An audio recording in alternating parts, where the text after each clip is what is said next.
దేవుని పరిశుద్ధమైన నామమునకు స్తోత్రములు. ఈ ఆదివారపు ఆరాధనకు కూడి వచ్చిన మీ అందరికీ ప్రభు పేరిట నా హృదయపూర్వకమైన వందనాలు తెలియజేస్తూ ఉన్నాను. Praise the lord. హల్లెలూయా. చెప్పలందరూ గట్టిగా హల్లెలూయా. యెహోవా యందు నమ్మిక ఉంచువారు కదలక నిత్యము నిలుచు సియోను కొండవలే నుందురు. చాలు. కదలనివ్వడు ఆయన. నీవు కూడా అయ్యా నన్ను కదలనివ్వద్దు, అంతవరకు నన్ను కదలక నిత్యము నిలుచు సియోను కొండవలే నన్ను నిలబెట్టని ప్రతిరోజు దేవుడిని అడగాలి. వాగ్దానం తీసుకుంటే ఎవరి జీవితంలో నెరవేర్చబడుతుందని వాగ్దానం నెరవేర్చమని ప్రతిరోజు నువ్వు అడగాలి, గుర్తు చేయాలి. అలాగే ఎలా ఉంటే వాగ్దానం నెరవేరుస్తానని దేవుడు చెప్పాడో వాక్యాన్ని ధ్యానిస్తూ ఓహో ఇలా ఉంటే వాగ్దానం నెరవేరుస్తానని చెప్పాడు కదా, సరే ప్రభు ఎలాగే ఉంటా, వాగ్దానం నెరవేర్చని ప్రతిరోజు దేవుడిని అడగాలి. ఆమేన్. హల్లెలూయా. చెప్పాలి గట్టిగా హల్లెలూయా. వినండి చాలా జాగ్రత్తగా. 1 యోవేలు పుస్తకం 2:1 సియోను కొండ మీద బాకా ఊదుడి, నా పరిశుద్ధ పర్వతం మీద హెచ్చరిక నాదము చేయుడి. యెహోవా దినము వచ్చుచున్నదనియు అది సమీపమాయననియు దేశ నివాసులందరూ వణుకుదురుగాక. చాలు. తలలో పైకెత్తి నా వైపు చూస్తూ జాగ్రత్తగా నా మాటలు గమనించాలి. ఈ వాక్య భాగాన్ని గమనించినట్లయితే వాక్య భాగంలో దేవుడు చెప్తున్నాడు, సియోను కొండ మీద బాకా ఓదండి అంటాడు. బాకా ఓదండి అంటాడు. బాకాలంటే మన పైన కడతామే హారన్స్. సియోను కొండ మీద బాకా నాదము చేయాలి. ఆ సియోను కొండకు మరొక పేరు పెట్టాడు. ఏంటంటే పరిశుద్ధ పర్వతము. సియోను కొండ మీద బాకా ఊదుడి, నా పరిశుద్ధ పర్వతం మీద హెచ్చరిక చేయుడి. హెచ్చరిక 2 అర్థాలు ఒకటి. బాకా ఓదండి అంటే సియోను కొండ మీదకి జనాన్ని పిలవండి అని అర్థం. బాకా ఓదండి కోటానికి వెళ్ళినప్పుడు ఆర్ఎస్ పెడతాం. ఎందుకు పెడతాం? ఆర్ఎస్ పెట్టి ఏం చెప్తాం? ఇక్కడ పలానా వాళ్ళ ఇంటి దగ్గర ఇలా మీటింగ్ జరుగుతుంది, తప్పనిసరిగా మీరందరూ రావాలి అని చెప్తాం. ఆర్నస్ పెట్టగానే ముందు చెప్పే మాట అదే, ఇక్కడ మీటింగ్ జరుగుతుంది రెండేని. అలాగే సియోను కొండ మీద బాకా ఓదండి అంటే సియోను కొండ మీదకి పిలవండి జనాలని, అది దాని అర్థం. పిలిచిన తర్వాత ఏం చేయాలంట? పరిశుద్ధ పర్వతం మీద హెచ్చరిక చేయండి. సియోను కొండ మీదకి వచ్చారంటే పరిశుద్ధులే. కొండ మీదకి వచ్చిన పరిశుద్ధులు ఎలా ఉండాలి అంటే ఇంకా పరిశుద్ధులుగా ఉండాలి. అది నా పరిశుద్ధ పర్వతము మీద హెచ్చరిక చేయండి అంటాడు. సియోను కొండలోకి వచ్చారు, మందిరానికి వచ్చారు, పాపాన్ని విడిచిపెట్టి పాపం చేయనని తీర్మానం చేసుకొని పాపాలు క్షమించబడటానికి బాప్తిసం తీసుకున్నారు. అంటే వాళ్ళకి దేవుడిచ్చి బిరుదు ఏంటంటే పరిశుద్ధులు అని అర్థం. పరిశుద్ధులు పరలోక రాజ్యంలో ప్రవేశించలేరు. పరిశుద్ధులు సంపూర్ణ పరిశుద్ధులుగా మార్చబడాలి. స్కూల్కి వెళ్ళంగానే పిల్లడికి ఉద్యోగం రాదు. స్కూల్కి వెళ్ళాలి, చెప్పేటువంటి చాలా విషయాలు విని నేర్చుకుని ఇంకా ఎదిగి జ్ఞానంలో అప్పుడు ఉద్యోగం వచ్చింది. స్కూల్కి వెళ్ళగా ఉద్యోగం రాదు. మనసు మార్చుకొని బాప్తిసం తీసుకున్నావు, మందిరంలో అడుగు పెట్టావు, వెంటనే పరలోక రాజ్యం ఇవ్వడం. పరిశుద్ధులు ఏమవ్వాలంటే ఇంకను పరిశుద్ధులుగా ఉండాలి. అదే 22వ అధ్యాయము ప్రకటన గ్రంథము 11-12 చెప్పబడి ఉంది. అక్కడ మాట చదవండి. అన్యాయము చేయవాడు ఇంకను అన్యాయమే చేయనిమ్ము. అన్యాయం చేస్తున్నాడా? ఇంకను అన్యాయం చేయనివ్వు. అపవిత్రుడైన వాడు ఇంకను అపవిత్రుడుగానే ఉండనిమ్ము. నీతిమంతుడు ఇంకను నీతిమంతుడుగానే ఉండనిమ్ము. పరిశుద్ధుడు ఇంకను పరిశుద్ధుడుగానే ఉండనిమ్ము. చాలు. తలలో పైకెత్తిన వైపు చూస్తున్న మాటలు గమనించు. చెట్టు మీద ఒక కాయ ఉంది, అది లైట్గా పండింది, కింద పడిద్దా? పడదు. అది బాగా పండితేనే కింద పడిద్ది. చెట్టు మీద కాయ ఉంది, లైట్గా కుళ్ళింది, కింద పడిద్దా? పడదు. అది పూర్తిగా కుళ్ళితేనే కింద పడుతుంది. అందుకని అది క్రింద పడాలి అంటే పూర్తిగా కుళ్ళిపోవాలి. క్రింద పడాలంటే లేదా పూర్తిగా పండాలి, ఏదో జరగాలి. పండటం అంటేనామో భక్తిలో ఎదగటం, కుళ్ళిపోవటం అంటేనామో లోకములో వెచ్చలవిడిగా తిరగటం. అయితే ఇక్కడ రెండు చెప్తున్నాడు దేవుడు, పూర్తిగా కుళ్ళిపోవాలి లేదా పూర్తిగా పండాలి కాయ. కుళ్ళిపోవటం అంటే అన్యాయం చేయటం, అన్యాయం చేయబడి ఇంకను అన్యాయము చేయనువు. మందు తాగుతున్నాడా బాప్తిసం తీసుకొని ఇంకను తాగనివ్వు. సిగరెట్ తాగుతున్నాడా బాప్తిసం తీసుకొని కూడా ఇంకా తాగనివ్వు. సినిమాలు చూస్తున్నాడా ఎంత చెప్పిన వాక్యం వినకుండా చూడనివ్వు. ఎందుకంటే పెరగనివ్వు, పాపం పెరగాలి కదా. బూతులు మాట్లాడుతున్నారా మాట్లాడినవి, ఇంకా ఎంత చెప్పిన వింటలేదు కదా, సరి చేసుకోవట్లేదు మాట్లాడి.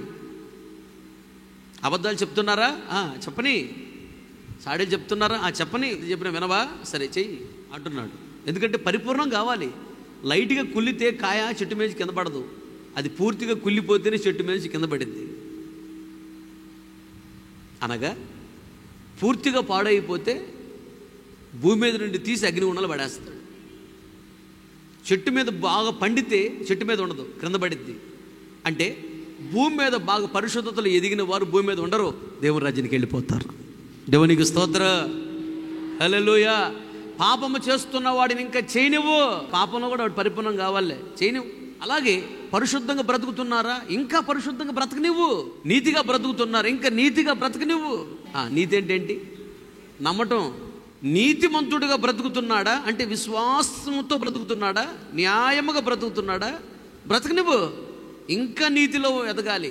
విధేయతగా బ్రతుకుతున్నారు, ఇంకా విధేయతలో ఎదగాలి. ప్రేమలో ఎదుగుతున్నారా, ఇంకా ప్రేమలో ఎదగాలి, పరిపూర్ణమైన ప్రేమ రావాలి. భక్తిలో ఎదుగుతున్నారా, ఇంకా భక్తిలో ఎదగాలి. పాపము చేసేవాడిని ఇంకా చేయనివ్వు. పరిశుద్ధంగా ఉండేవాడు ఇంకా పరిశుద్ధంగా ఉండనివ్వు. ఏంటి ప్రభు అంటే, ఇదిగో నేను త్వరగా వచ్చుచున్నాను, వాని వాని క్రియల చొప్పున ప్రతివానికి ఇవ్వటానికి జీతం నా దగ్గర సిద్ధంగా ఉంది. నువ్వెందుకు కంగారు పడతావు? నేనున్నా కదా. మనం మాట్లాడే మాట అయినా, మనం ప్రవర్తించే ప్రవర్తన అయినా ప్రతిదీ దేవుడు రాసుకుంటాడు. ప్రింట్ అయిపోద్ది అంతే. నువ్వు మర్చిపోయినా ఆయన మర్చిపోడు, రాసుకున్నాడు నోట్స్లో. ఆయన వచ్చినప్పుడు లేదా ఆయన పిలిచినప్పుడు ఆయన ముందు నిలబడాలి ఒంటరిగా, అప్పుడు తీర్పు తీరుస్తాడు. తప్పించుకోవడానికి కుదరదే అంతే. అప్పుడు దేవుడు నిర్ణయిస్తాడు, పరలోక రాజ్యానికి వెళ్ళటమా అగ్నిగుండానికి వెళ్ళటమా అనేది అక్కడ నిర్ణయిస్తాడు. ఇక అయిపోయాయి, తీర్పు అయిపోయిందంటే ఇంకెవడు ఏం చేయలేడు, ఎవడు మాట్లాడలేడు, ఇంకెవరు తప్పించలేరు. కనుక సియోను కొండ మీద బాకా ఓదండి. బాకా ఓదండి అంటే సియోను కొండ మీదకు పిలవండి. సియోను కొండ అనగా మందిరములకు సాదృశ్యంగా ఉన్నది. కొండ మీద బాకా ఓదండి అనగా సియోను కొండకు పిలవండి అంటే మందిరానికి జనాన్ని పిలవండి. వచ్చారు కదా, మంచిది.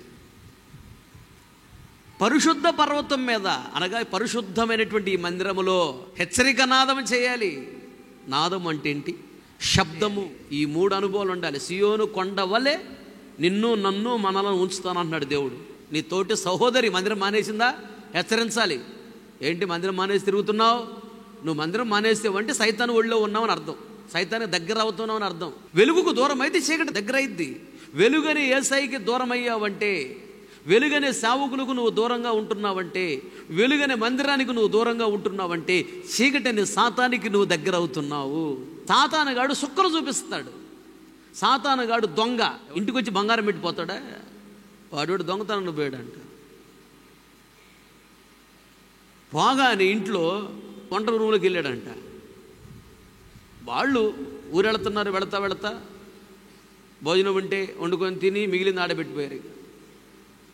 మరుసటి వస్తాం కదా, నీకు ఎట్లన్నా కానీ ఆడు చక్కగా కూర్చొని తింటున్నాడంట. దొంగతనాన్ని పోయినాడు. ఇటు తిండిపో దొంగ అంటాడు. దొంగ ఇంట్లోకి వచ్చాడంటే వాడికి నచ్చిన మొత్తం తీసుకెళ్తాడు.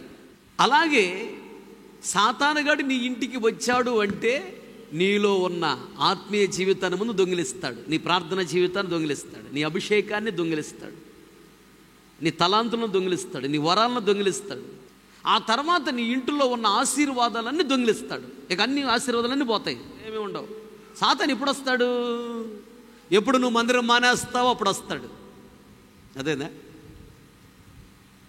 ఎప్పుడైతే సేవకులకు నువ్వు దూరంగా ఉంటావో అప్పుడు వస్తాడు. మందిరానికి ఎప్పుడైతే నువ్వు దూరంగా ఉంటావో అప్పుడు వస్తాడు. ఎప్పుడైతే దేవునికి నువ్వు దూరంగా ఉంటావో అప్పుడు వస్తాడు. అందుకని మందిరానికి నువ్వు దూరం కాకూడదు, సేవకులకు దూరం కాకూడదు, దేవునికి దూరం కాకూడదు అని హెచ్చరించాలి. దేవునికి స్తోత్రం. మందిరం మానేసి తిరుగుతున్న వాళ్ళని హెచ్చరించాలి. ఇక నువ్వు కూడా మందిరం మానేసి తిరుగుతూ నువ్వేం హెచ్చరిస్తావు జనాల్ని? జోగి గెలుస్తానంటే బోడిద రాలిందంట. భక్తి గలవారు మందిరాన్ని విడిచిపెట్టరు, అది గుర్తుపెట్టుకో. ఒకటి. రెండోది ఓబద్య పుస్తకం 1:17 అయితే సియోను కొండ ప్రతిష్ఠిత మగును తప్పించుకొనిన వారు దాని మీద నివసింతురు. సియోను కొండ మీద నివసిస్తారు తప్పించుకున్న వాళ్ళు. యాకోబు సంతతి వారు తమ స్వాస్థ్యమును స్వతంత్రించుకొందురు. చాలు, తలల పైకెత్తిన వైపు చూస్తున్న మాటలు గమనించు.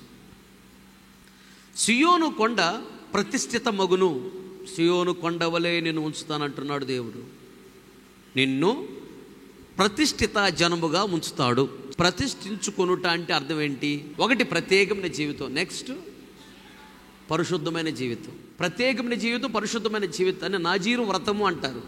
ఎవరిని దేవుడికి నాజీరు చేశారంట? సంసోన్ని నాజీరు చేశాడు. సియోను కొండ ప్రతిష్ఠిత మగును. సియోను కొండ వలె దేవుడు నిన్ను ఉంచుతానంటున్నాడు. అనగా ప్రతిష్ఠిత జనముగా నిన్ను ఉంచాలని ఆశపడుతున్నాడు. అనగా ప్రత్యేకమైన వ్యక్తిగా ఉండాలి, పరిశుద్ధమైన వ్యక్తిగా ఉండాలి, ప్రత్యేకమైన జీవితం చేయాలి. ఉదాహరణకి యాకోబునకు 12 మంది కుమారులు. 12 మంది కుమారుల్లో యోసేపు ఆత్మీయ జీవితము సపరేట్, అంతే, ప్రత్యేకమైనది. యోసేపు అన్నలతో కలవడు, తమ్ముడితో కలవడం అంటే కలిసే ఉంటాడు. కానీ ఈయన భక్తి వేరు, ఈయన ప్రార్థన జీవితం వేరు, ఈయన విశ్వాసం వేరు, ఈయన విధేయత వేరు. వాళ్ళకి ఉంది భక్తి, యోసేపు అన్నలకి లైట్గా. కానీ యోసేపు వాళ్ళకన్నా భక్తి గలవాడు. ఇంతమంది మందిరానికి వస్తున్నారు కదా, అందరిలాంటి భక్తి నువ్వు చేయకూడదు. అందరిలో ఒకడు అన్నది కాదు దేవుడు చూసేది. అందరు వేరు, ఈవిడ ఒక్కతే వేరు. దేవునికి స్తోత్రం. అందరు వేరు, ఇతను ఒక్కడే వేరు. అందరిలో ఒకరు కాదు, నువ్వు ఒకే ఒక్కడివి, అంతే, దట్స్ ఆల్. అట్లా ఉండాలి. అందరిలో ఒక్కదానివి కాదు, నువ్వు ఒకే ఒక్కదానివి, అంతే. నీలాంటి పరిశుద్ధత మరొకరికి లేదు, నీలాంటి ప్రార్థన జీవితం మరొకరికి లేదు, నీలాంటి అభిషేకం మరొకరు లేదు. భక్తిలో నువ్వు పోటీ పడాలి. నువ్వు భక్తిలో ఎంత ఎదుగుతావో నీ ఆశీర్వాదాలు కూడా అలాగే ఎదుగుతూ ఉంటాయి. ఈ లోక సంబంధం వాటిల్లో కాదు పోటీ, భక్తిలో పోటీ ఉండాలి. సియోను కొండ ప్రతిష్ఠిత మగును. ప్రతిష్ఠించబడిన వ్యక్తిగా ఉండాలి, ప్రత్యేకంగా ఉండాలి, ప్రత్యేకమైన జీవితం. పడవ సముద్రంలోకి వెళుతుంది, సముద్రం నీళ్ళు పడవలోకి రాకూడదు. అదే ప్రత్యేకమైన జీవితం. అన్ని చేపలు ఉప్పుగా ఉండవు, మంచి చేపలు కూడా ఉంటాయి సముద్రంలో. ఉప్పు నీళ్ళలోనే ఉంటుంది, ఉప్పు నీళ్ళనే త్రాగుతుంది, ఉప్పు నీళ్ళతోనే స్నేహం చేస్తుంది, తప్పదు. కానీ ఉప్పు తనలోకి రాకుండా కాపాడుకుంటుంది. ఇది ప్రత్యేకమైన జీవితం. ఉద్యోగానికి వెళ్ళిన చోట, వ్యాపారానికి వెళ్ళిన చోట, పంట పొలాల్లోకి వెళ్ళిన చోట, చదువుకోవటానికి వెళ్ళిన చోట అన్ని రకాల జనాలు ఉంటారు. ఈ లోక సంబంధ అలవాట్లు, ఆచారాలు, పద్ధతులు వాళ్ళలో ఉంటాయి. అవి మనలోకి రాకుండా కాపాడుకోవటమే ప్రత్యేకమైన జీవితం. వాళ్ళతో కలిసిపోకూడదు. ఒక చేప ఉండిద్ది, పాము చేప అంటారు దాన్ని వనమూలు అంటారు. దాన్ని తోక వచ్చాము చేప తోకలాగా ఉండిద్ది, తలకాయ వచ్చాము పాము తలకాయలాగా ఉండిద్ది. ఆ చేపని తిన్నా తోక చూడకపోద్దని పాము అనుకుంటాం. చేప తోక, తలకాయ పాము తలకాయ. పాముల దగ్గరికి వెళ్ళినప్పుడు ఏమో తలకాయ చూపించిద్దంట, నేను కూడా మీలాగా పామునే. చేపల దగ్గరికి వెళ్ళినప్పుడు తోక చూపించిద్దంట, నేను మీలాగా చేపనే. అలా ఉంటే వెచ్చగా ఉండు, లేకపోతే చల్లగా ఉండు. ఉంటే పాములాగా ఉండు, లేకపోతే చేపలాగా ఉండు. అక్కడ పోయినప్పుడు పాములాగా, ఇక్కడికి వచ్చినప్పుడు చేపలాగా ఉంటే ముఖం ఉమ్మేస్తాడంట దేవుడు. ఉద్యోగం, వ్యాపారం, చేతి పని, కూలి పని, చదువుకోవడానికి వెళ్ళినప్పుడేమో అక్కడ వాళ్ళతో పాటు కలిసిపోతున్నావు, మందిరానికి రాగానే మళ్ళీ ఏడతో పాటు వెళ్ళి కలిసిపోతున్నావు అంటే ముఖాన్ని ఉమ్మేస్తాడు దేవుడు. అలా ఉండకూడదు. నువ్వు అక్కడికి వెళ్ళినా, పాముల మధ్యలోకి వెళ్ళినా చేపలాగే ఉండాలి, చేపల మధ్యలోకి వచ్చినా శాపలాగే ఉండాలి. అప్పుడు దేవుడు నిన్ను దీవిస్తాడు. దేవునికి స్తోత్రం. దీనిని ప్రత్యేకమైన జీవితము, పరిశుద్ధమైన జీవితం అంటారు. ఇది ప్రతిష్ఠితము. సియోను కొండ ప్రతిష్ఠితము. సియోను కొండ వలె ఉంచుతాడంట. ప్రతిష్ఠితమైన జనాంగముగా దేవుడు ఉంచాలని ఆశపడుతున్నాడు. ఆ ఆశను మనం కలిగి ఉండాలి. యేసయ్య ప్రత్యేకమైన జీవితం చేశాడు. యేసయ్య పాపులతోనే ఉన్నాడు. పాపులకు సువార్తను ప్రకటించాడు. పాపుల మధ్యలోనే పడుకున్నాడు. పాపులతో పాటే తిన్నాడు. కానీ ఆయన ఎలా ఉన్నాడంట? పాపులలో చేరక ప్రత్యేకముగా ఉన్నవాడంట. అందుకని ప్రపంచంలో ఎవ్వరికి ఇవ్వని ఘనత యేసయ్యకి ఇచ్చాడు. యోసేపు కూడా ప్రత్యేకముగా బ్రతికినాడు కాబట్టి 10 మంది అన్నలు, ఒక తమ్ముడు, మొత్తము 11 మంది ఉన్నారు కదా. వాళ్ళందరిలో కూడా యోసేపు జీవితం ప్రత్యేకమైనది, ఆశీర్వాదము కూడా ప్రత్యేకమైనది. గమనించండి. యోసేపుకున్న దీవెన ఎవరికి ఉందా? అక్కడ యోసేపుకున్న ఘనత మిగిలిన వాళ్ళకు ఉందా? యోసేపుకున్న ఆశీర్వాదం ఉందా? యోసేపుకున్న మంచి పేరు ఉందా? లేదు. యోసేపు భక్తి ప్రత్యేకమైనది కనుక యోసేపు దీవెన కూడా ప్రత్యేకమైనది. యోసేపు ఘనత కూడా ప్రత్యేకమైనది. యోసేపుకున్న మంచి పేరు కూడా ప్రత్యేకమైనది. అలా ఏదో వచ్చిపోవటం కాదు. వాళ్ళని చూసి ఆమెలాగా నేను చేస్తాను భక్తి, ఆయనలాగా నేను చేస్తాను, ఆమె దగ్గర నేర్చుకోమని దేవుడు చెప్పాడు, ఆయన దగ్గర నేర్చుకోమని దేవుడు చెప్పాడు. ఏం చెప్పడు, సైతాన్ని చెప్పుంటాడు. నీకు నడిపిస్తున్న సేవకుడిని చూడు అంటాడు దేవుడు. సేవకుడు చెప్పే మాటలు విను, అపోస్తుల సహవాసంలో ఉండమని చెప్తాడు దేవుడు. అపోస్తులు అంటే దేవుని చేత ఈ ప్రాంతానికి పంపబడిన సేవకుడు అని అర్థం. ఆ తర్వాత మాట ఏంటో చూడు. పించుకొనిన వారు దాని మీద ఉంటారు. చాలు. ఇప్పుడు సియోను కొండ ప్రతిష్ఠితమగునంటే ఈ లోకాల్లో సంబంధించిన మాట. ఇప్పుడు రెండో మాట ఉంది. తప్పించుకున్న వారు దాని మీద ఉంటారు అంటే ఎక్కడా? సియోను కొండ అనగా పరలోక రాజ్యము. భూలోకములో తప్పించుకున్న వారు పరలోక రాజ్యంలో ఉంటారు. సాతాను విషకోరలో నుండి తప్పించుకోవాలి. సాతాను కబంధ హస్తాలలోకి వెళ్లకుండా తప్పించుకోవాలి. సాతాను కుయుక్తుల్లో పడకుండా తప్పించుకోవాలి. సాతాను ప్రేరేపించే పాపంలో పడకుండా తప్పించుకోవాలి. ఏ విధమ చేతనైనా పాపంలో తీసుకెళ్ళాలి, లోకంలోకి ఈడ్చుకొని పోవాలి, జీవితాలను నాశనం చేయాలని సైతాన్ గడు 24 గంటలు తిరుగుతూనే ఉంటాడు. ఒక పాటను బాగా పాడుతూ ఉండేవాడు అప్పట్లో, ఎప్పుడు పాడలేదు. రాజబాబు గారు రాశారు ఆ పాట. నిలుచున్నానని తలంచుకొనువాడు, నిలుచున్నానని తలంచుకొనువాడు పడకుండునట్లు చూచుకొనుడి. సాధారణముగా మనిషికి కలుగు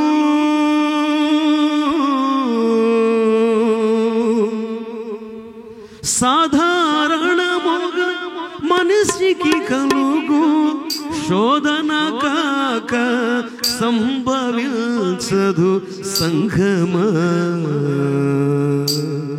శోధన కాక సంభవించదు సంఘమా. సమర్పణ చేయుము దేహమును, సమర్పణ చేయుము దేహమును, సంతోషముగా సజీవయాగముగా.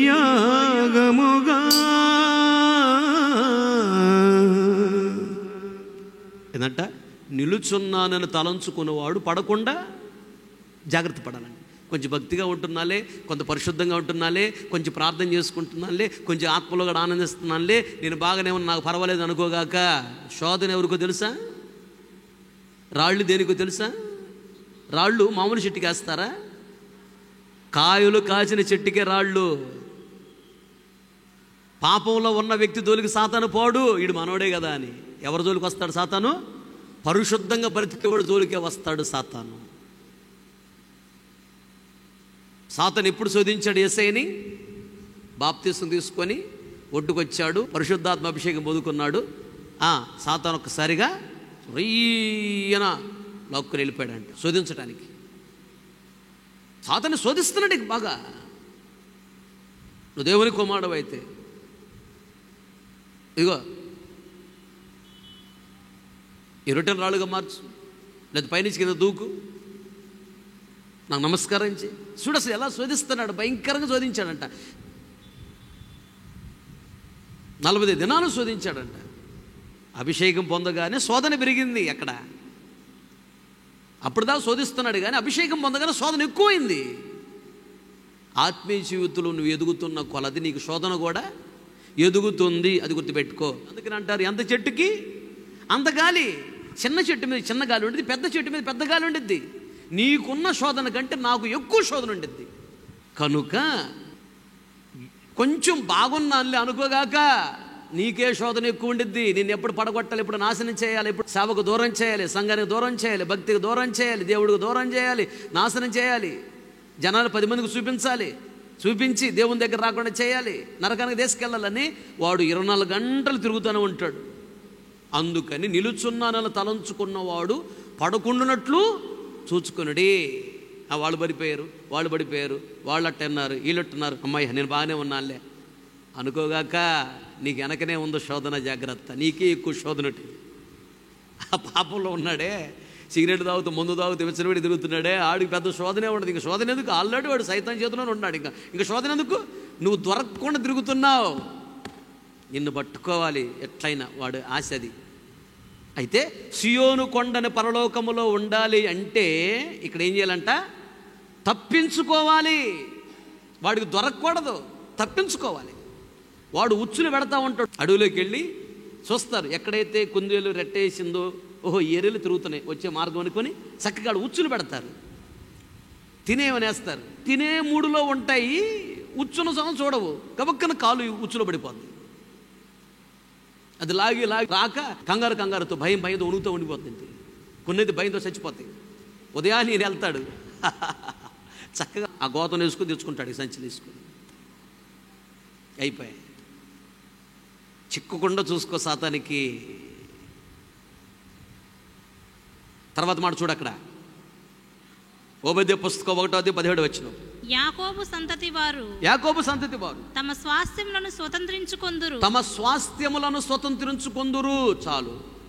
యాకోబు సంతతి ఇశ్రాయేలీలు, వాళ్ళు వాగ్దాన పుత్రులు, సొంత పుత్రులు. మనం ఎవరము? దత్తపుత్రులము. మనం ఎప్పుడైతే మనసు మార్చుకుని బాప్తిసం తీసుకుంటున్నామో, దేవుడు వాళ్ళు ఒరిజినల్ ఒలివ చెట్టు, మనమేమో అడవి ఒలివ చెట్టు, మనవల్ని ఆ చెట్టుకు అంటుగట్టాడు. మనము కూడా ఇశ్రాయేలు వాగ్దానంలోకి యోగ్యులుగా మార్చబడ్డ, మనసు మార్చుకుని బాప్తిసం తీసుకున్నప్పుడు. అయితే ఇక్కడ గమనించవలసిన విషయం ఏంటంటే, యాకోబు సంతతి వారంట సియోను కొండకు వస్తారు, హెచ్చరిక నొందుతారు, పరిశుద్ధంగా ఉంటారు, అనేక మందిని పిలుస్తారు, హెచ్చరిక చేస్తారు. అలా ఉంటేనంట సియోను కొండ మీద వీళ్ళు ఏమవుతారంట? స్వాస్థ్యమును పొందుతారు. గర్భఫలము యెహోవా ఇచ్చు స్వాస్థ్యము. ఈ భూ సంబంధమైన కుమారులనే సంతానాన్ని దేవుడిస్తాడు. కుమారుడు అన్న ఆత్మీయ అర్థం ఏంటి? జయ జీవితం. కుమార్తె అనగా సంఘము అని అర్థం. చిన్న పాపాన్ని చూపిస్తే చిన్న సంఘము, యవనస్త్రాలను చూపిస్తే పెద్ద సంఘం అని అర్థం. ఈరోజు ఉదయం నేను టౌన్లో ఉన్న మందిరం గురించి నేను ప్రార్థన చేస్తున్నప్పుడు అక్కడికి వచ్చి బిడ్డలందరూ దీవించండి ప్రభువా, ఏ ఒక్కరి మందిరాన్ని దూరం కాకూడదు, రాకపోక బిడ్డలను కాపాడండి, అక్కడికి వెళ్ళి సేవకుడిని వాడుకోండి ప్రభువా అని ఆ సంఘం గురించి ప్రార్థన చేస్తే ఇంత చిన్న అమ్మాయిని చూపించాడు. అమ్మాయి నడవలేక పడిపోతుంది. అంటే అక్కడ సంఘంలో ఉన్న ఏదో శోధన రాబోతుంది, ఆత్మీయ జీవితంలో నడవలేక పాపంలో పడిపోయే పరిస్థితులు వస్తే ప్రార్థన చేయని ప్రభు బయలుపరిచాడు. అలా ఉండకూడదు ప్రభు, నా సంఘం గురించి ప్రార్థన చేశాను. అక్కడికి వచ్చే విశ్వాసం గురించి. చిన్న పాప అంటే చిన్న సంఘము, యవనస్తురాలు అంటే పెద్ద సంఘము. కుమారుడు అనగా జయ జీవితం. నీకు జయ జీవితాన్ని ఇస్తాడు, అన్ని విషయాల మీద జయాన్ని ఇస్తాడు. సాతాను మీద జయము, పాపం మీద జయము, లోకం మీద జయము, శరీర కోరికల మీద జయము, అన్నీ జయిస్తావు. జయించిన వాళ్ళు ఎక్కడ ఉంటానంట? నేను జయించి నా తండ్రి సింహాసనం మీద కూర్చున్న ప్రకారం జయించు వానిని నా సింహాసనం అందు కూర్చున్ననిత్తును. సింహాసనమైన పరలోక రాజ్యానికి వెళ్ళాలి అంటే స్వాస్థ్యము పొందాలి. ఆ తర్వాత యాకోబు సంతతి వారిని అగ్నియు యోసేపు సంతతి వారిని మంటయు అగుదురు ఏశావు సంతతి వారు వారికి కొయ్యకాలుగా ఉందురు. చాలు, తలల పైకెత్తిన వైపు చూస్తున్న మాటలు కదా. సియోను కొండ మీదకు వచ్చినటువంటి ఇశ్రాయేలీలు, అలాగే యోసేపు సంతానము ఎలా ఉంటారో దేవుడు చెప్తున్నాడు. ఎలా ఉంచబోతున్నాడు తెలుసా? అగ్నిగా ఉంచబోతున్నాడంట. రెండోది, యోసేపు సంతానం ఎలా ఉంచబోతున్నాడంట? మంటగా ఉంచబోతున్నాడంట. అగ్ని రగులుకుందంటే ఏమైంది? మంట అయింది. అమెరికా తగలబడిపోతా ఉన్నది. 13 లక్షల కోట్లు నష్టం అంట ఇప్పటికే. అంత అందంగా ఉండే అమెరికా అసలు ఓ అబ్బా ఫోటోలు చూస్తుంటే మొత్తం తగలబడిపోయి చాలా ఘోరంగా నల్లగా. వాళ్ళు ఎవరు అంటే ఎక్కువగా పాపములో మునిగి తేలే బ్యాచ్ ఆ ప్రాంతంలో వచ్చింది. కారు చుచ్చు దేవుడికి తెలియకనేమి రాదు, అక్కడ పెట్టాడు దేవుడు. ఎక్కడైతే సినీ యాక్టర్సు ఈ నాటకాలు వేసేవాళ్ళు ఉంటారో ఆ ప్రాంతంలోనే బాగా కాస్ట్లీ ఏరియా అది. అక్కడ పెట్టాడు దేవుడు. మంట వచ్చింది. ఎక్కువగా వాళ్ళు మనలాగా స్లాబ్ ఇళ్ళు ఇలాంటివి కట్టుకోరు, చెక్కలతో ఫిట్ చేస్తారు. ఎక్కువ అమెరికాలో చెక్కలతో ఫిట్ చేస్తారు ఇళ్ళు. బాగా అపార్ట్మెంట్లో కట్టినా చెక్కలతో కూడా ఫిట్ చేస్తారు వాళ్ళు. అంత నైపుణ్యంగా చేస్తారు. ఇలాంటి ప్రమాదాలు వచ్చినప్పుడు పెద్ద నష్టం జరగకుండా ఉండేదిలే. అవన్నీ తగలబడిపోయింది, చాలా నష్టం. కానీ దేవుడు మనల్ని అలా ఉంచాలనుకోవట్లేదు. అగ్నిలాగా. అగ్ని అంటే బలిపీఠములో అగ్ని ఆరిపోకూడదంట. బలిపీఠం అనగా హృదయము, అగ్ని అనగా ప్రార్థనా జీవితము. మంట అంటే పరిశుద్ధాత్మ అభిషేకం ఒక సాదృశ్యం. అగ్ని ఉంటేనే మంట వచ్చింది. అగ్నిలో మంట వచ్చిద్దా? అగ్ని ఉంటేనే మంట వచ్చింది. అగ్ని అనే ప్రార్థనా జీవితం నీలో ఉంటేనే మంటని పరిశుద్ధాత్మ అభిషేకం నీకు వస్తుంది. అగ్నిగా ఉంచుతాడంట. మంచి ప్రార్థనా పరుడు, మంచి ప్రార్థనా పరురాలుగా దేవుడు నిన్ను తయారు చేయాలని ఆశపడుతున్నాడు. నీలో నుంచి మంట రావాలని ఆశపడుతున్నాడు. మంట అనగా పరిశుద్ధాత్మ అభిషేకం. నువ్వు ఆత్మలో మండుతూ ఉంటే, పరిశుద్ధాత్మలో ఆనందిస్తూ ఉంటే సైతాన్ నిన్ను ముట్టలేడు, కాలిపోతాడు. చిన్న బుడ్డి ఎలుగుతూ ఉంది. ఎలుగుతున్నప్పుడు 20 పురుగులు తిరుగుతాయి, తిరిగి దాంట్లో పడతాయి. ఆ దీపం ఆరిపేస్తాయి. చిన్న మంట కాబట్టి ఆరిపోయింది అది. అదే పెద్ద మంట అనుకో, పురుగులు తిరుగుతాయి, ఆడికొచ్చి మంట దగ్గరికి వస్తాయి. మంటను ఆరిపేస్తాయా? మంటలో పడి అవి కాలిపోతాయి. అందుకని నీలో అగ్ని రగలాలంట. అగ్ని అనే ప్రార్థనా జీవితం రగలాలి. ఆ తర్వాత మంటని పరిశుద్ధాత్మ అభిషేకాన్ని పొందుకుని ఆత్మలో బాగా ఆనందించాలి. మంట అనే అనుభవంలోకి ఉన్నావు అంటే నువ్వు కాల్ చేస్తావు కానీ కాలిపోవు. మంట కాలుస్తుంది, అది కాలిపోద్దా? దేన్నైనా కాల్ చేస్తుంది అంతే మంట, ఒక్క నీటిని తప్ప. అలాగే సాతాను శక్తుల యొక్క తంత్రాలను కాల్చే వ్యక్తిగా దేవుడిని పెట్టాలని ఆశపడుతున్నాడు. ఈరోజు ఉదయం నేను ప్రార్థన చేస్తుంటే బలిసిని అనుగు దర్శనంలో నా ముందు నిలబడి ఉంది. తొండ ఊపుతూ ఉంది. అట్లా కత్తి తీసుకొని పొడి సవతలు పడేసి పోయేస్తున్నాములో నాటకాలు ఎత్తున్నా. ఇక్కడ ఏనుగు అనగా సాతానే. ఏ సాతాను? ఆటంకపరిచే సాతాను. ఏదో ఒక పెద్ద ఆటంకం, పొడి సవతలు పడేశాను. ఈ కృప ఎప్పుడొచ్చిందంటే అగ్ని అనే ప్రార్థనా జీవితం కలిగి మంటని పరిశుద్ధాత్మను పొందుకొని మండుతూ ఉన్నప్పుడు ఏ పురుగు వచ్చినా కాలిపోద్ది. నువ్వు ఆత్మీయ జీవితంలో అగ్ని అభిషేకం పొందుకుని ఆత్మలో మండుతూ ఉన్నప్పుడు పురుగుని ఏ సైతానుగాడు వచ్చినా, ఏ టైపు సైతాన్ వచ్చినా, ఎంత పెద్ద సైతాన్ వచ్చినా అవి కాలిపోవాల్సిందే, నీకేమీ కాదు. దేవునికి స్తోత్రం. ఆయన నిన్ను రగులుకునే అగ్నిగా అనగా గంటలు ప్రార్థన చేసే ప్రార్థనా పరురాలుగా నేను ఉంచాలని ఆశపడుతున్నాడు. సాతాను శక్తులను, సాతాను తంత్రాలను, సాతాను కుయుక్తిని, సాతాను సంబంధమైనటువంటి క్రియలను, పాపాన్ని, శరీర కోరికలన్నిటినీ కాల్చేసే మంటగా నువ్వు ఉండాలని దేవుడు కోరుకుంటున్నాడు. దేవునికి స్తోత్రం. చెప్పనది గట్టిగా హల్లెలూయా. అగ్ని అనే ప్రార్థన జీవితం మంటని పరిశుద్ధాత్మ అభిషేకాన్ని ఇస్తాడా? ఇవి ఏం చేస్తాయంట? ఏశావు సంతానం వారని. ఏశావు అంటే ఎవరు? యాకోబు అన్నే ఏశావు. ఇస్సాకు పెద్ద కుమారుడు ఏశావు. యాకోబు అన్న ఏశావు. యాకోబు సంతానములో కూడా యోసేపు సంతానాన్ని మంటగా, యాకోబు అన్న సంతానాన్ని కొయ్యకాలుగా ఉంచుతాడంట. కొయ్య అంటే ఏంటి? చెక్క.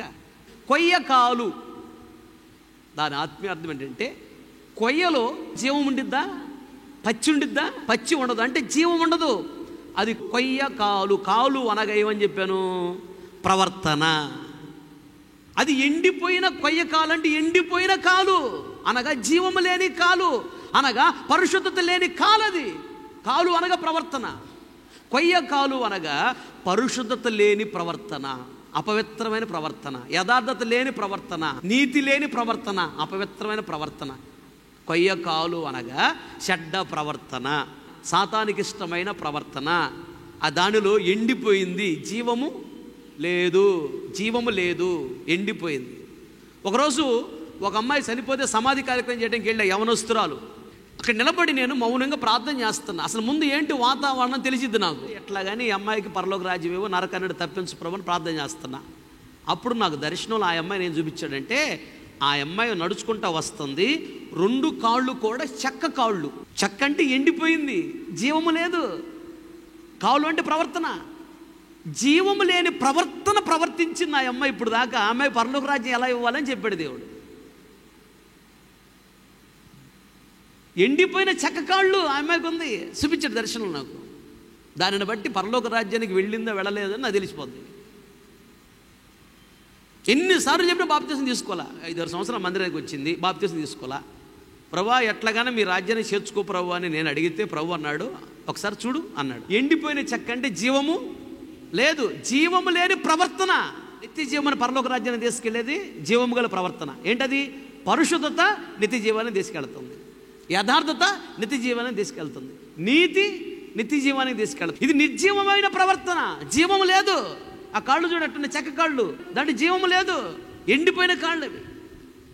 ఎండిపోయిన ప్రవర్తన, పరిశుద్ధత లేదు, యథార్థత లేదు, నీతి లేదు, నిజాయితీ లేదు, భక్తి లేదు. ఆ అమ్మాయి పరలోక రాజ్యం ఎలా ఇచ్చేది అన్నాడు. ఇంకేం మాట్లాడేది నేను?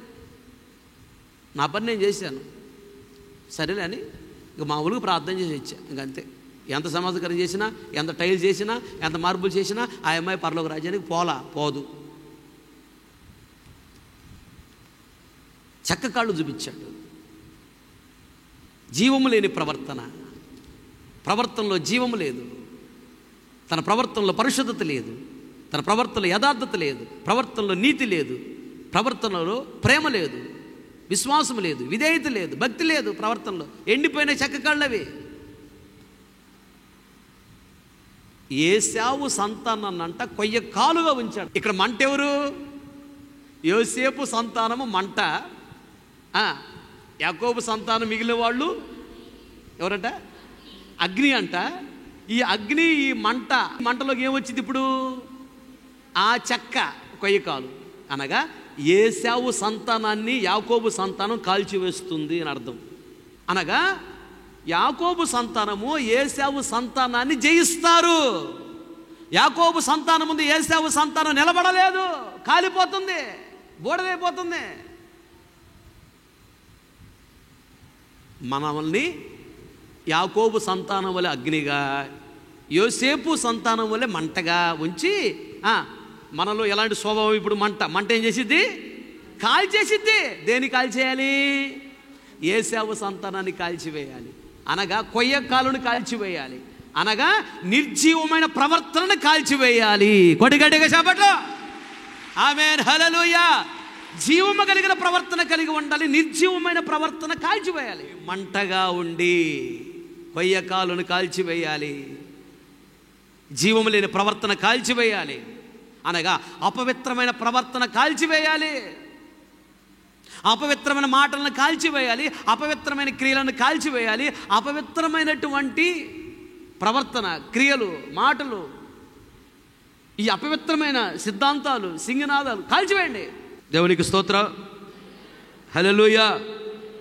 మోకరించడం ప్రార్థన చేసి, యేసయ్యా, సర్వశక్తి కనికరం గల దేవా స్తోత్రం. ఎంతైనా నమ్మదగిన దేవుడవు కదా. ఇదిగో ప్రభా, ఈ మధ్యాహ్న కాల సమయంలో ఆత్మస్వరూపికి మా మధ్యకి దిగి వచ్చి మీద ఆస్తుడిగా నన్ను మరుగుపరచి సంఘముతో బహుతేటగా సూటిగా ఆదరిస్తూ, ఓదారుస్తూ, బలపరుస్తూ, తృప్తిపరుస్తూ, సాధ తీరుస్తూ, హెచ్చరిస్తూ మీరు మాట్లాడిన ప్రతి మాటను బట్టి స్తోత్రం, స్తోత్రం, స్తోత్రం. యెహోవా యందు నమ్మిక ఉంచువారు కదలక నిత్యము నిలుచు సియోను కొండవలే. వారు ఉంటారని దేవా మీరు మాట్లాడుతూ వచ్చారు. సియోను కొండ గురించి అనేక విషయాలు మీరు మాకు నేర్పిస్తున్నారు. ఈ సంవత్సరం మీరు మాకు ఇచ్చిన వాగ్దానం ప్రభువా, ఆ వాగ్దానంలో దాగి ఉన్న ఆశీర్వాదాలు ఏంటో, ఆ వాగ్దానము మా జీవితాలు నెరవేర్చబడాలి అంటే మేము ఎలా ఉండాలి, ఎలా ఉండకూడదో బహుతేటగా మీరు మాట్లాడుతున్నారు. అయ్యా నీకు స్తోత్రం. సియోను కొండ వలె ఉంచుతామంటున్నారు. సియోను కొండ మీద బాకా ఊదుడి అంటున్నారు. అనగా అనేక మందిని మేము పిలిచే వారంగా ఉండాలని మీరు మాకు తెలియజేశారు. సియోను పర్వతం పరిశుద్ధమైనది అన్నారు. అనగా పరిశుద్ధమైన జీవితం మేము కలిగి ఉండాలని మీరు మాతో మాట్లాడినందుకు స్తోత్రం. సియోను కొండ మీద హెచ్చరిక చేయుడి అంటున్నారు. హెచ్చరిక నాదము చేయాలి. అనగా సియోను కొండ అనబడిన మా జీవితంలో హెచ్చరికను మేము పొందాలి, అనేక మందిని హెచ్చరించేవారుగా ఉండాలి అని మీరు నేర్పించినందుకు స్తోత్రం, స్తోత్రం, స్తోత్రం అయ్యా. అలాంటి అనుభవంలో ఉన్నప్పుడే మేము మీ రాజ్యములో ప్రవేశించగలమని, సియోను కొండన పరలోక రాజ్యములో మేము ఉండగలమని మీరు మాకు నేర్పించారు. అందుకు నీకు స్తోత్రాలు చెల్లిస్తున్నాను. రెండోదిగా సియోను కొండ ప్రతిష్ఠితమైనది అన్నారు. సియోను కొండ అనబడిన మేము ప్రతిష్ఠిత జీవితం కలిగి ఉండాలని, ప్రత్యేకమైన జీవితం, పరిశుద్ధమైన జీవితాన్ని మేము కలిగి ఉండాలని, అప్పుడే యేసయ్య నీ వలె మేము ఎదుగుతాం, నీ వలె దీవించబడతాం, నీ వలె గణపరచబడతామని. అలాగే యోసేపు ఏ విధముగా దీవించబడ్డాడు, ఏ విధంగా గణపరచబడ్డాడు, ఏ విధంగా ఆశీర్వదించబడ్డాడు, అలాగే యోసేపు వలె మేము దీవించబడతామని, యోసేపు లాంటి ప్రత్యేకమైన జీవితం, యోసేపు లాంటి పరిశుద్ధమైన జీవితం చేయాలని మీరు యోసేపు జీవితాన్ని మా ముందు నుంచి మాట్లాడినందుకు నీకు స్తోత్రాలు చెల్లిస్తున్నాం. అలాగే తండ్రి, యాకోబు సంతతి వారు ఇలా ప్రత్యేకమైన జీవితం, పరిశుద్ధమైన జీవితం చేసేవాళ్ళు స్వాస్థ్యమును పొందుతారని, స్వాస్థ్యం అనగా గర్భఫలమై యెహోవా బహుమానమని, కుమారుడు ఆయన అనుగ్రహించి స్వాస్థ్యమని రాయబడి ఉన్నది. కుమారుడు అనగా జయ జీవితం, ప్రత్యేకమైన జీవితం, పరిశుద్ధమైన జీవితం మేము కలిగి ఉన్నప్పుడు జయ జీవితాన్ని మేము అనుభవిస్తామని, ఈ లోకాన్ని జయించగలమని, పాపాన్ని జయించగలమని, శరీర కోరికలు జయించగలమని, సాతాన్ని జయించగలమని, రిబాలక శబరి కబల రిబల బల బల బల బల బల బల రబరి బల బరి బల బరి బల బర బ రబలి బర బరి బర బర బర బర బర బ రబలి బర బరి బర బరి బర బర రినర బల కబల బర కబల శబల కబల తెబల తీరర బల గ్లోరి కబల శబల కబల.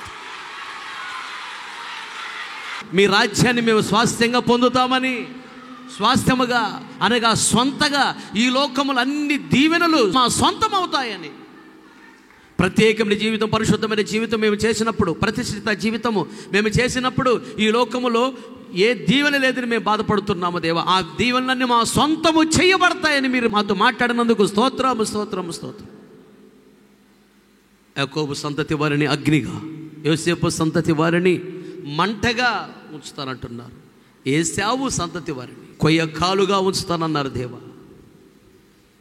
దేవా, మంటని మేము అగ్ని అని ప్రార్థనా జీవితాన్ని కలిగి బాగా రగులుతూ మంటని పరిశుద్ధాత్మాభిషేకాన్ని మేము పొందుకొని కొయ్యకాలు అనే ఏశావు జీవము లేని ప్రవర్తనను మాలో కాల్చివేయాలని, మంట అనే పరిశుద్ధాత్మాభిషేకాన్ని పొందుకొని అగ్ని ప్రార్థన జీవితాన్ని కలిగి కొయ్యకాలను తగలబెట్టాలి.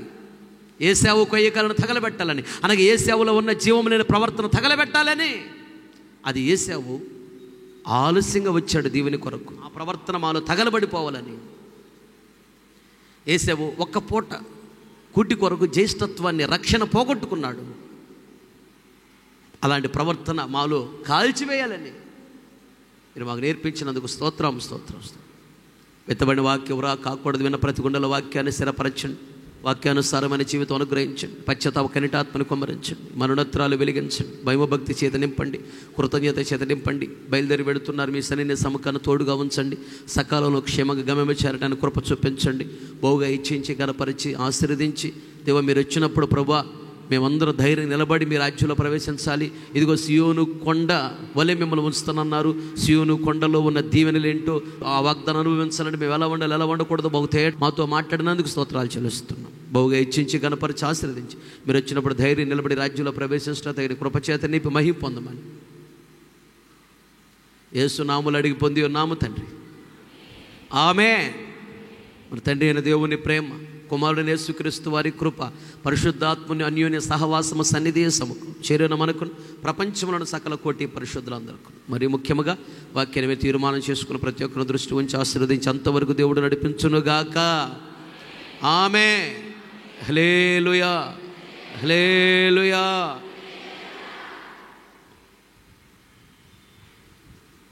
ఇంతటితో ఈ ఆదివారం ప్రార్థన ముగించబడింది. ఓపికతో వాక్యం మీ అందరికీ ప్రభు పేరట నా హృదయపూర్వకమైన వందనాలు తెలియజేస్తూ ప్రైజ్ ది లార్డ్. హల్లెలూయా.